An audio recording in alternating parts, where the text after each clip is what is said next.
at mayroong private eye. Yung private, ikaw yung kung walang nakakita sa'yo, yun yung ipinapakita mo sa sarili mo. Yun ikaw talaga. Alam mo ba yung pagiging ikaw ay hindi mo ito madalas ipinapakita in public.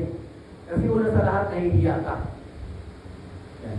At meron din paminsan-minsan na nakasanayan ng mga kasama mo na ikaw yun, pero nag-iba ka. Nag-iba. Kaya nga paminsan, wow, ikaw ba to?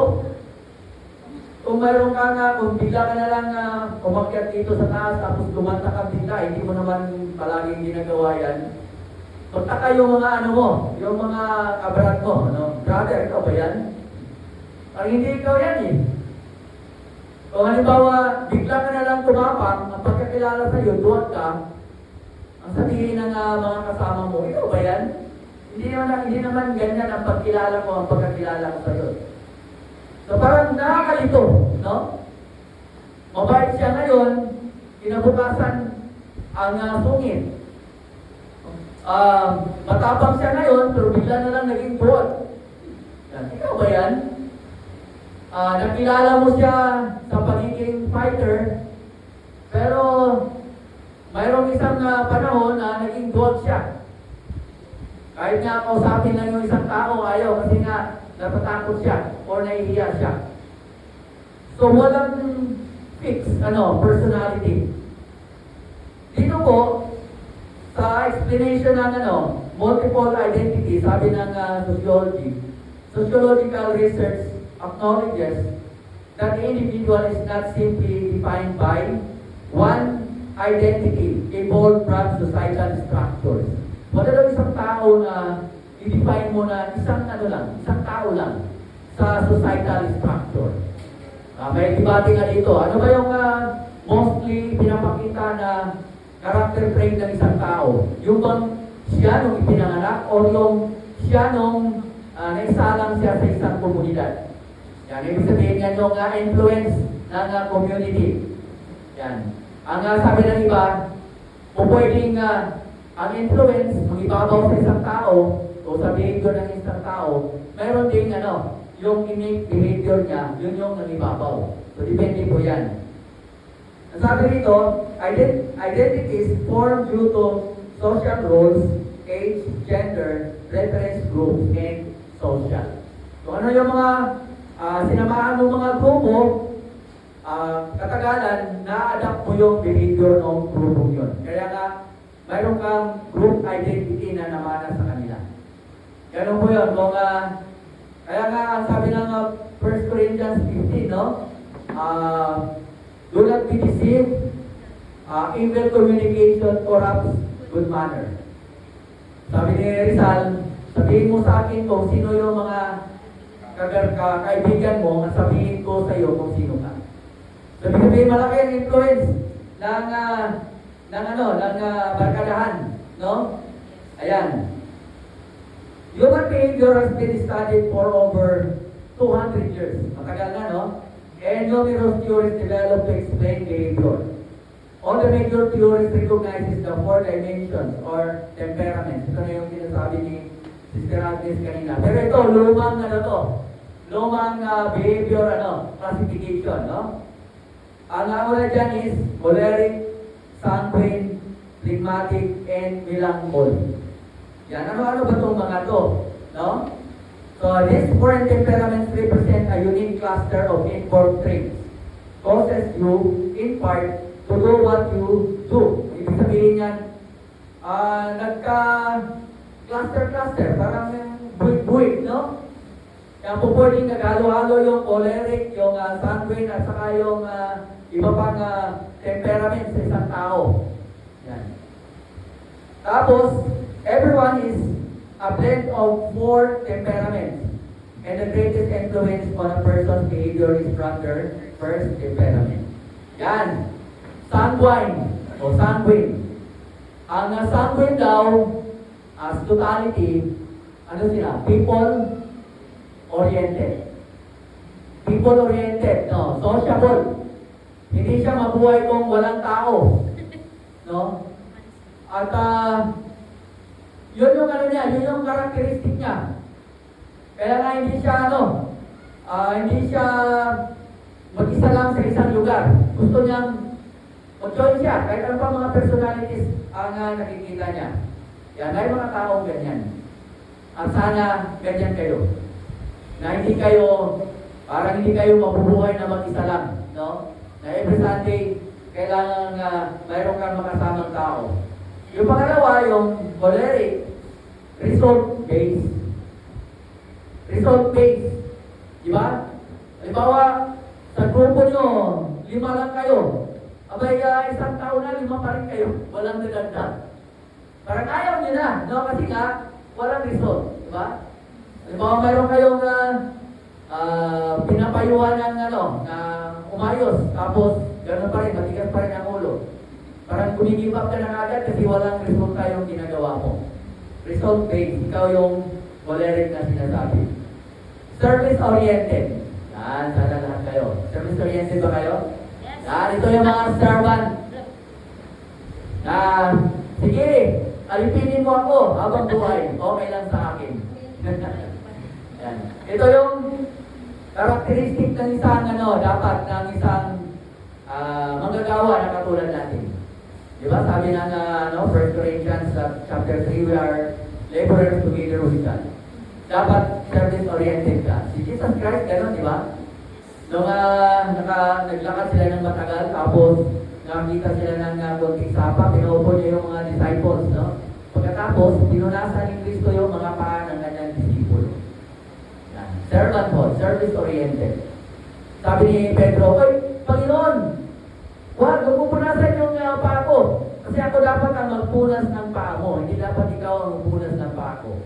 Alam niyo ng Panginoon, hindi rin na parito ang anak ng Panginoon para paglingkuran. Kundi ba? Lingkod. So ito yung bigmatic. Sana ganun tayo. And then, bilang quality-oriented. Ito na yon na kahit maganda na sana yung pinakita ng group members, pero para sa kanya, ano ba naman yan? Palpak pa rin hanggang ngayon, no? Pero doon sa membro niya, ito na yung pinaka-the best na nakita niya, na nagawa niya. Hindi marunong itong mag-appreciate kung ano yung naibigay na performance ng isang group member. Sana walang ganyan sa atin, na okay lang yung gusto mo ng ikalidad na trabaho. Pero kung hindi kaya ng group member, sana matuto ka mag-appreciate. Kasi yan lang ang kanyang nakayanan. Yan, balik tayo doon sa verse. Doon sa verses 14 to 23, paulit-ulit na binanggit ni Apostle Paul na hindi ko maintindihan yung aking sarili. Ibig sabihin, mayroong iba't ibang ay na nakapaloob doon sa mga verses na yun. Yung una yung sinabi niya na gusto ko sanang gumawa ng mabuti, pero hindi ko nagawa yung mabuti na gusto ko. Gusto ko sanang iwasan yung masama, pero kung ano yung ginawa kong pag-iiwas, parang tinutulak pa rin ako na sumama doon sa masasama. Yan. Sa kalaunan sinabi niya, kung nagawa ko man yan, na ayaw ko, hindi na ako ang gumawa niyan. So mayroong ibang I na nandyan. Yun yung I na influenced by the old sinful nature. Yung kahit gusto mo magsimba kasi nga, yung pagsimba ay maganda para sa'yo, pero hindi ka, ayaw mong bumangon.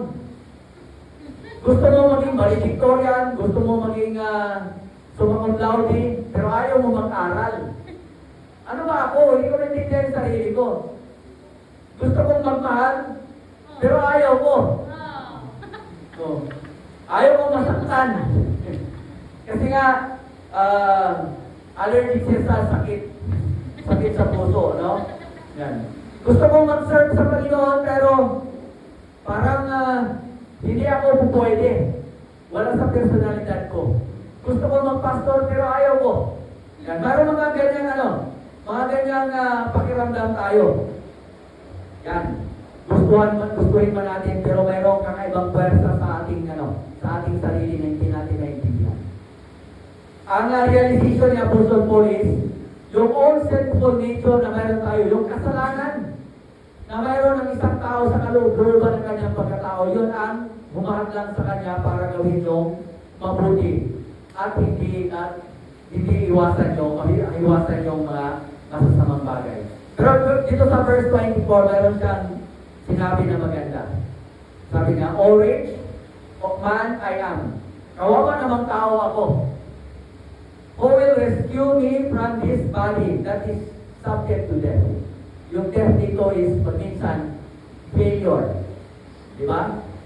Gusto natin ayusin yung ating buhay, pero hindi ko magawa. Bakit? Mayroong pwersa sa katawan ko na humihila sa akin para hindi ako mag-perform ng maayos. Maging ito'y sa aking pag-aaral, sa aking trabaho, o sa aking paglilingkod. Kaya ang conclusion niya is, kawawang tao ako. At ang kanyang hangad is, sino ba ang pwedeng magligtas sa akin sa ganitong sitwasyon? Sino? Sa verse 25, dito yung nasagutan, kapatid. Thanks to God who delivers both me through Jesus Christ our Lord. Pagpapasalamat sa verse 25. Bakit? Ang Panginoon lang ang magbigay sa atin ng kaligtasan dito sa mahirap na sitwasyon ito. Pagod ka na ba sa ganitong uri ng sitwasyon? Hindi mo maintindihan yung sarili mo. May gusto kang maabot sa buhay pero hindi mo magawa. Dahil hinihila ka pababa, every time na magnanais ka na gawin ito, pinipigilan ka. Gusto mo bang makilala, malaman kung sino yung tunay na kasagutan sa hinahanap mong solusyon sa problema sa sarili mo? Ang sagot sa verse 25, ang Panginoon mismo sa pamagitan ng ating Panginoon Jesucristo. Yun lang po. Sa Romans chapter 6, ito po yung ginawa ng ating Panginoon para magkaroon tayo ng bagong identity in Christ. Yung una kasi, our identity with the old sinful nature. At yung ating identity as natural man. Dito, mayroon tayong bagong identity. And that identity is identity in Christ. Ang sabi nito sa verse 1, what shall we say then? Shall I go on sinning so that grace may increase? By no means. We are those who have died to sin. How can we live in it any longer? Or don't you know that all of us who were baptized into Christ Jesus were baptized into His death? Sa verse 4, we are therefore buried with Him through baptism into death, in order that just as Christ was raised from the dead through the glory of the Father, we may live a new life. So, mayroong proseso doon. Nung ikaw tumanggap kay Kristo bilang iyong tagapagligtas, yun ang numero 1 solusyon. Tayo mga tao bilang individual, di ba? Naganap tayo ng sarili nating solusyon, pero hindi umubra. Pero yung solusyon na in-offer ng Biblia is yung pagtanggap kay Kristo bilang tagapagligtas. Nung ginawa mo yun, mayroong proseso na nangyayari sa spiritual. No? Una yan, you are buried with Christ in His death. Identification with His death. Nung tinanggap mo siya, parang kasama ni Kristo, yung lumang pagkatao mo ay namatay kasama ni Kristo doon sa cross. At nung siya ay nilibing doon sa libingan, kasama yung ating lumang pagkatao na alipin ng kasalanan ay nilibing kasama ni Kristo. At nung siya ay nabuhay muli, after 3 days, nagkaroon tayo ng bagong buhay. Ito yung new identity with Christ. Bagong pagkatao. Yun po ang sinasabi dito rin sa Colossians chapter 3 verses 1 and 2. Dinidescribe kung ano yung bagong pagkatao. Yung bagong identity mo as Christian kay Kristo. Sa verse 6 Sa verse 1, Colossians chapter 3, ang sabi rito, since then, you have been raised with Christ, set your hearts on things above, where Christ is seated at the right hand of God. Nung ikaw ay bagong tao, ito yung unang characteristic na lalabas sa'yo. Yung different EQ. Alam mo yung EQ? Emotional quotient. Iba na yung kakayahan ng puso mo. Kahit sinaktan ka ng iyong mga boyfriend ng nakaraan, kaya mo na silang iwaksi. Yes. Kasi napakatibay na ng dibdib mo. Hindi ka na basta-basta tatalunin. Tama ba ako? Yes. Kung hanggang ngayon, mahina pa rin yung kalooban mo, ibig sabihin, hanggang ngayon hindi na bago ang puso mo. Dapat kasamang binago ng Panginoon yan. Pagka mayroon kang bagong identity, yung EQ mo ngayon ay hindi na basta-basta. Dahil in-upgrade ng Panginoon yan ng katakot-takot na pag-upgrade, no? Hindi ordinaryong pag-upgrade yan, kundi extraordinary. At ang puso na to ay ang kanyang pakiramdam, ang hanap ay ang mga spiritual na bagay. Yun yung priority niya. Ibig sabihin, nag-iba yung pakiramdam mo, nag-iba yung priority mo. Kung noon, ang priority mo every Sunday ay pupunta sa mall dahil marami kang pera, at doon sa mall kasi malamig at naaliw ka ngayon, hindi na. Ang priority mo is pupunta ka sa church. Dahil nandito yung mga brothers mo naghihintay sa'yo. Ang pangalawang nabago sa'yo ay yung IQ. Sa verse 2, sabi ito, set your minds on things above, not on earthly things. IQ, yung intelligence quotient mo, hindi lang above average.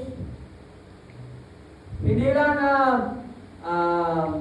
basta-basta ang IQ katulad ni ni Einstein, no? Na sobrang taas ng IQ. Kundi spiritual IQ. Ito yung IQ na kung saan nakikita mo yung bagay na talagang importante at bagay na dapat na iyong gawin habang nandito ka sa lupa. Yan, di ba? Pag tayo kasi nag-aaral tayo, bakit ka nag-aaral? Para may magandang buhay, di ba? Pagka graduate na, magkakaroon ka ng magandang trabaho. Pagkatapos, mayroon ka ng magandang trabaho, makahanap ka ng gwapo at magandang asawa. Pagka may magandang gwapo ka ng asawa, magkaroon ka ng magandang bahay na maraming swimming pool at air condition, fully air condition. At hindi ka na masyado maglalakad, bakit? Bibili ka ng kotse na marami, di ba? Yan. Walang masama sa ganong pangarap. Bakit? Ang mga mananampalataya na kay Kristo ay nag-iba na ang kanyang pananaw sa buhay. Ang kanyang pakiramdam sa kanyang sarili. Pinapriority na niya ang Panginoon. Sa Romans chapter 8 verse 37, sa kabuuang pagbabago na mayroon ka sa iyong pagkatao, ito po yung maging result sa pagbabago na nangyari sa iyo at sa iyong bagong identity o pagkakilanlan. Romans 8 verse 37, sabi ito, in all things, we are more than conquerors through Him that loved us. Sino nagmahal sa atin ay di pa ng pagmamahal ng ating mga boyfriend at girlfriend? Maliban sa ating nanay at tatay, sino ba nagmamahal sa atin? Higit pa sa kanila? Ang ating Diyos. Wala nang pagmamahal pa na mas higit pa dyan sa pagmamahal ng ating Diyos. Wala na. At ang sabi rito, dahil sa pagmamahal niya, tayo mga mananampalataya ay naging more than conquerors. Sino yung kilala nyo conqueror sa lumang panahon? Diba? Si Alexander the Great, si Napoleon Bonaparte, at iba pang mga mga warriors na sabi nga ni Alexander the Great, I will westernize the east and easternize the west. Pag-isahan lahat, gagawa siya ng isang kultura, gagawa siya ng isang pangalan, isang bansa, isang kultura. Yun yung might being a conqueror.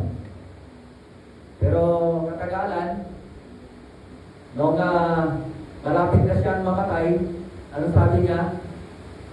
Sabi niya doon sa caretaker niya, gawan mo ako ng taon na may 2 bulan sa tagiliran. At iibot mo ako sa nasagupang kong kaharian. At ilabas mo ang aking kamay. At dapat bukas ang aking palad para ipakita sa lahat na kahit na ang dami kong na-achieve sa aking panunungkulan bilang isang mandirigma, walang kahit 5 buling na aking isasama sa aking libingan. Identified as conqueror. Yan. Maganda yan. Mayroon siyang kapangyarihan na manalo sa lahat ng laban.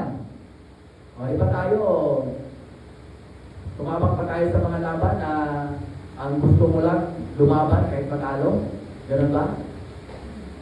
Naging role sa eskwelahan, bahala na kung papasa o hindi. Ganun ba? Hindi. Ang mga Christians ay hindi ganyan. We are more than conquerors. Gaano ba kahirap yung 95, 90, 100? Gaano ba kahirap yan? If you are more than conquerors, madali lang para sa iyan. Si David at Goliath, gustong ipakita ni David kung ano yung identity niya as Christian warrior or Israelite warrior. Nung sinabi ng mga tao doon na walang sino man sa Israelite ang nangahas na makipag one-on-one kay Goliath. Bakit? Goliath was an expert of war. Napakalakas niya, napakalaking tao niya. No? Nung minsan nagpakita sa kampo, talagang nanginig lahat ng mga warriors. Nagalit siya. Ito ba yung pagkakakilanlan ng mga warriors of God? Warriors of Israel? Na takot lang sa isang kagaya ni Goliath na supot? Para kay David, napakalaking insulto yan bilang isang warrior o bilang isang warrior of God. Insulto yan. Nanginig dahil sa laki ni Goliath. Yan. Kaya lang sabi niya, kung walang sino man sa inyo na gusto makipagdigma sa Goliath na yan, ako ang makipagdigma. At kung nandun na sa actual fight, hindi niya ipinakita yung takot, kundi yung pananampalataya. Yung tikas bilang isang warrior of God. Yung tikas, tandaan niyo yan. Mayroon tayong mga kanya-kanyang laban ngayon, mga kapatid. Kailangan sa laban natin makikita yung ating tikas, yun yung ating identity, yung ating astig na pagiging warrior. At nung pinatay niya si Goliath, pinubutan niya ng ulo, dinala niya kay Haring Saul. At nung nakita ni Saul kung paano pinatay ni David si Goliath, nagtanong siya doon sa mga tao sa kanyang paligid, kaninong anak yan si Goliath? Ay si David. Kaninong anak si David? Naging curious ang hari. Pinakita ng sitwasyon ito kung paano humanga si Saul kay David.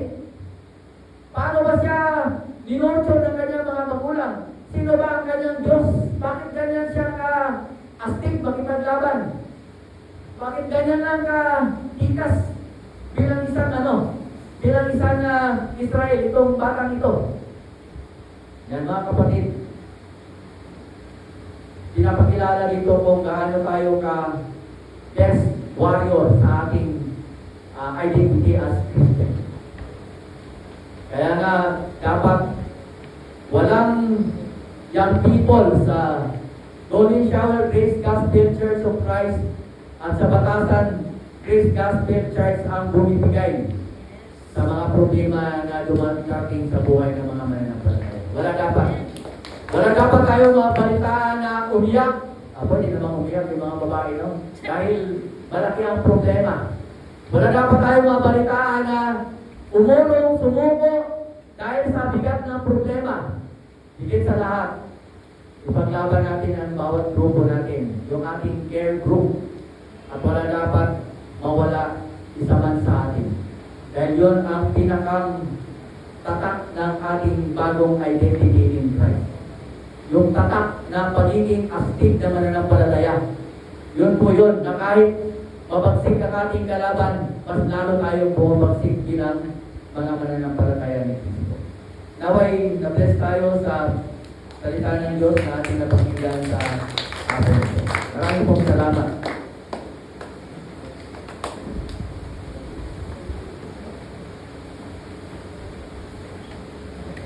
Amen.